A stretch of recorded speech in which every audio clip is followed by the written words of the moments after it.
Welcome back to my new project of reviewing Witch and seeing if it's still as good as I remember. Today, I finished the two-parter that makes up the introduction up to the series. If this is the first video of mine you've seen, I suggest checking out the playlist and starting with the review of episode 1. As a quick refresher on my thoughts on that episode, I found that while the premiere had some flaws, it actually holds up better than I expected. And only like 15% of that is because of nostalgia. I know it's been a while since the last episode review, but I gotta keep up my regular stream of content. Here's the deal though, if this video can get up to 70 likes within a week of release, I'll immediately begin working on the next episode. The story resumes with It Resumes. That is an apt episode title. We resume on Meridian with Cedric giving his reports on his encounter with the new Guardians, and Phobos is surprised. He says that the Guardians should be old women, but in the first episode, didn't he see the hat of Kandrika being passed on to Will? This is just more evidence he shouldn't have been in that episode. Honestly, I'm a bit iffy on if he should be in this one. I mean, sure, it means he can give them Will's face to kidnap, but that just raises more questions of how he knows what she looks like without knowing what was happening in the scene he was spying in. Honestly, Cedric could do this. Speaking of, I'm starting to suspect Cedric's human form is just easier to animate. At least he looks more intimidating in this shot. Caleb is brought before Phobos and what did he say? We have the rebel leader. Okay, I probably shouldn't pretend I didn't already know this, but for the sake of authenticity regarding how he's been portrayed so far, I'm going to pretend I'm surprised. The leader that they knew was in danger even though he wasn't even in danger yet. The leader that personally broke into the bad guy's castle to steal gunpowder and failed. This guy. What are you rebelling against? Diaper rash? Hey girly girl, I'm 15. Okay. Strangely, this does characterize the rebels as desperate if they have this teenager as their leader, but still, they must be really desperate. Unless Caleb is just that good and the first episode was him having an off day. Caleb is brought before Phobos and refuses to answer any questions and is thus sentenced to being thrown in the oubliette, which basically just means a hole. And I still think Phobos shouldn't be in this episode. The scene does him no favors in establishing him as a credible threat as he just throws Caleb aside for not answering him before ordering him thrown in a pit. Honestly, I think his first appearance should have been held up onto a scene where he does something badass and evil without being undermined by the good guys. Just have Cedric act as the lieutenant in charge. On a final note, we also learn that Phobos is searching for his sister, who is probably the rightful heir everyone's talking about. We then briefly flash the girls wondering about what happened to Caleb and worrying about him. The scene is meant to make them seem like they've gotten closer and address thoughts on their mission. Mostly fear, but in an upbeat way. I am sorry, but I am far too pretty to end up as snake poo. They also talk about it being class picture day and whether they should get dressed up for it. Apparently, Cornelia has been shopping since kindergarten. I think another purpose of the scene was to break up Caleb's scene so that the next time we see him, he's trying to escape by fighting an army. He's pretty badass, though it's low-key hilarious to see all these monstrous beings pile on this handcuffed teenager. He's captured and dropped in the oubliette. Is that like French for pit or something? The blue man who is in charge puts the key to Caleb's cuffs in the loaf of bread he throws down though. This will be important the next time. And finally we meet Blank, not steer, trade! Rat for bread? Good deal, yes? the comic relief. I'll be real, I don't know how I feel about Blanc. As a kid, I'm pretty sure I was just completely uncaring about his existence. All I know is that after watching this episode, I still don't really care. I chuckled at a few jokes though. I'll have to get out of here myself. Same thing he said. He mostly out of here. Anyway, Caleb plans his escape, not confident the Guardians will show up to rescue him. And you know what? That's fair. Meanwhile, Phobos sends his men out to get Will, so he does remember her. We then cut to the girls discussing when they plan to rescue Caleb. Taranee and Cornelia are apprehensive and Irma and Hay Lin are almost excited to go. Also, there's one interesting line of dialogue that goes nowhere. Maybe there'll be some cute evil boys over there, like the one that snake thing caught. It's interesting because I feel that line is because of Hay Lin describing Meridian as a place of pure evil. Like, does that mean Irma is under the impression that everything from Meridian is at least a little evil? Hi, this is me while I'm editing this video and I just realized Irma completely forgot Cedric's name. And that's hilarious. Honestly, the show is full of little subtle moments like this that really work well in the favor of its characters. Like the idea that Irma would actually forget Cedric's name is just, it's so small and yet I find it so noteworthy. Also, I want to go, but I don't know how much much help we're gonna be by soaking him and covering him with garbage. Let's practice again tomorrow. I feel that needed a second take. Honestly, the delivery of some of these lines seem a bit off to me.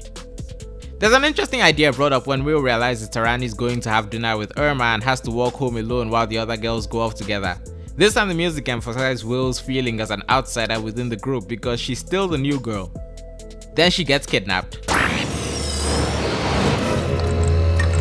The weird thing is, the animation and sound effect make it seem like the portal appeared right in front of her, but the girls later go to where it actually is and it's not here.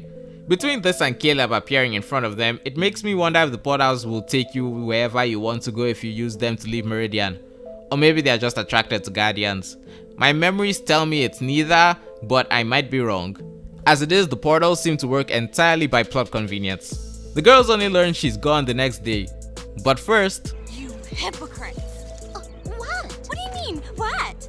Oh, I don't care what I look like. I care about who I am. One thing I have to give the show so far is the variety of fashion choices for the characters. They have the outfits they were introduced in, which I believe will be the standard outfits, their transformations, the clothes they wore in the beginning of the episode, and now 4 of the 5 girls get brand new outfits just because the episode is about a picture day event that honestly doesn't matter to the plot and feels more like the character designers wanted an excuse to show off.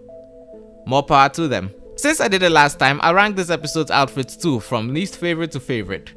Cornelia's first outfit, Irma's first outfit, Will's outfit, Cornelia's picture day outfit, Hay Lin's picture day outfit, Hay Lin's first outfit, Taranee's first outfit, Irma's picture day outfit, and finally Taranee's picture day outfit. No wonder Cornelia's so salty when her friends are pulling it off better than her. Anyway, Taranee discovers Will's bag, abandoned, with the hat of Candrica inside it. I suppose they're just really lucky that no one else saw and picked up the bag though. Phobos interrogates Will with his rose magic about the location of the hat of Candrica. He's a surprisingly plant-based villain. Also, he's more intimidating in this 10-second clip than he has been in every previous scene combined. There's an odd shot used for transitions where it seems like the hat is showing the girls that Will is in danger, but the dialogue shows that they clearly can't see it. Cornelia is skeptical that Will's even in danger and doesn't want to skip picture day. She still follows them when the hat starts leading them to the portal to Meridian though. Will's on the other side of that? This is crazy. Okay, so the location of the portals are just inconsistent. It suggested the portal being used is under their school. What dangers are in this place? Well, there's the cafeteria food. Actually, Will's been gone for a whole day. She was kidnapped as she was leaving school and the girls only noticed during the beginning of the next day of school. But that's barely mentioned in story. It remains to be seen if her mom was affected by this, and Will doesn't seem like she spent the night in Meridian. I think it would have been better to have her kidnapped during picture day on her way to school and have Taranee find her back then. Cornelia is still skeptical about going into the portal, clearly looking for excuses not to jump into danger, but the others insist they help. Taranee points out that she was the new girl last year, and Irma says she likes Will because she's funny and smart. This is playing into Will's feelings of being an outsider to the group. It's nice to see them willing to take risks for their new friend, even Cornelia, who gets talked into helping. There is another joke that goes on way too long about Cornelia needing Irma to push her in. It goes so long, the scene ends, we cut back to Caleb, and by the time we cut back, they're still talking about it. It's an example of how I feel some of the jokes go on too long or have odd pacing and timing. Anyway, Caleb's trying to escape with Blanc. It's not going very well. Will gets dropped into the cage and Caleb is confused, thinking she's the younger sister of the guardian he saw. Will expresses shock that Caleb is the rebel leader despite being so young, and there's this odd moment where Caleb's legs and arms and Will remain perfectly still while they talk. The portal leads to the swamp, so the girls' outfits get ruined. Well, as ruined as the animation will allow it anyway. Also, no guards on this portal to Earth that surely must be valuable to the bad guys if they plan on searching it for Phobos' sister. For shame.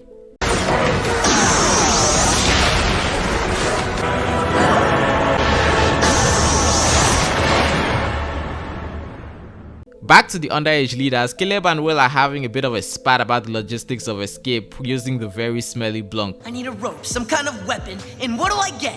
Short redhead with attitude.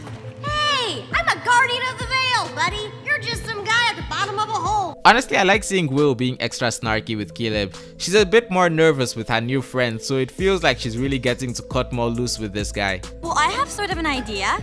Oh, don't look so surprised.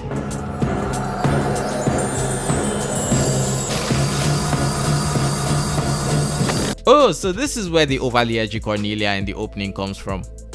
So they Tarzan across the moat. Well, Cornelia, George of the Jungles.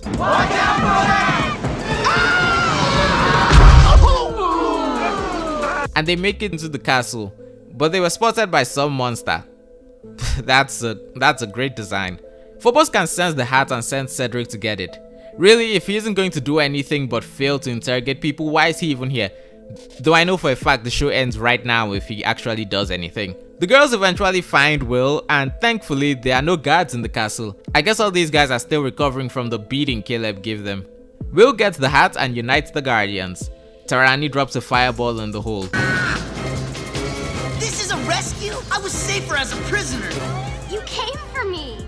You really are my friend. I suppose that's the end of that arc. Well, of course, silly.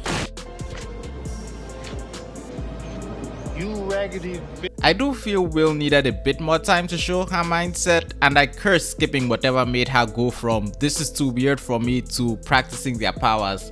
I mean, it's functional and you can follow the logic and feelings behind everything, but this feels like a payoff for something that's lasted longer than 2 days in universe. Want a cookie? It's hard not to feel like something was skipped. The guards finally show up and Will takes charge, giving orders on how the girls should direct their powers. Also, this episode starts the trend of the girls saying their element names when they use their powers. They don't say named attacks like you'd expect from anime, they just say the names of their elements.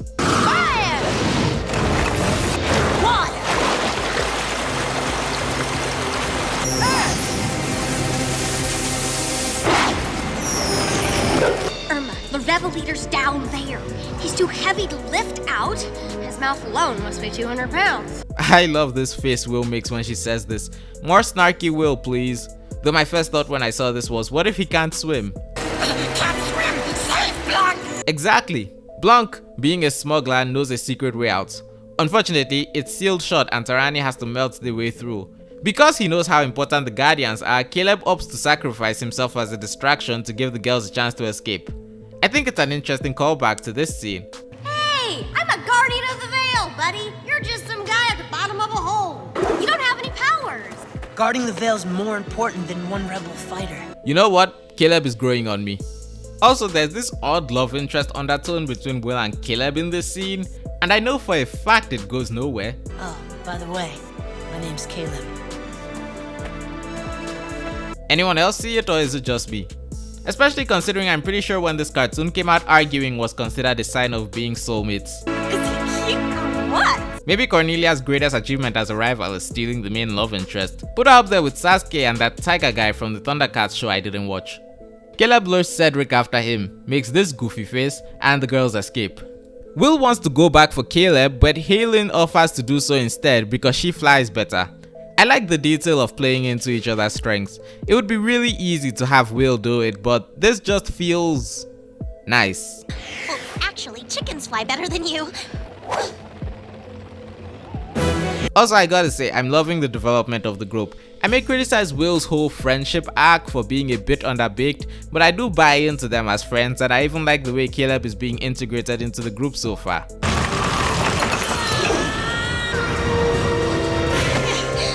Surprise! Wait, what happened to him being too heavy? Or is Hay Lin secretly the muscle of the group?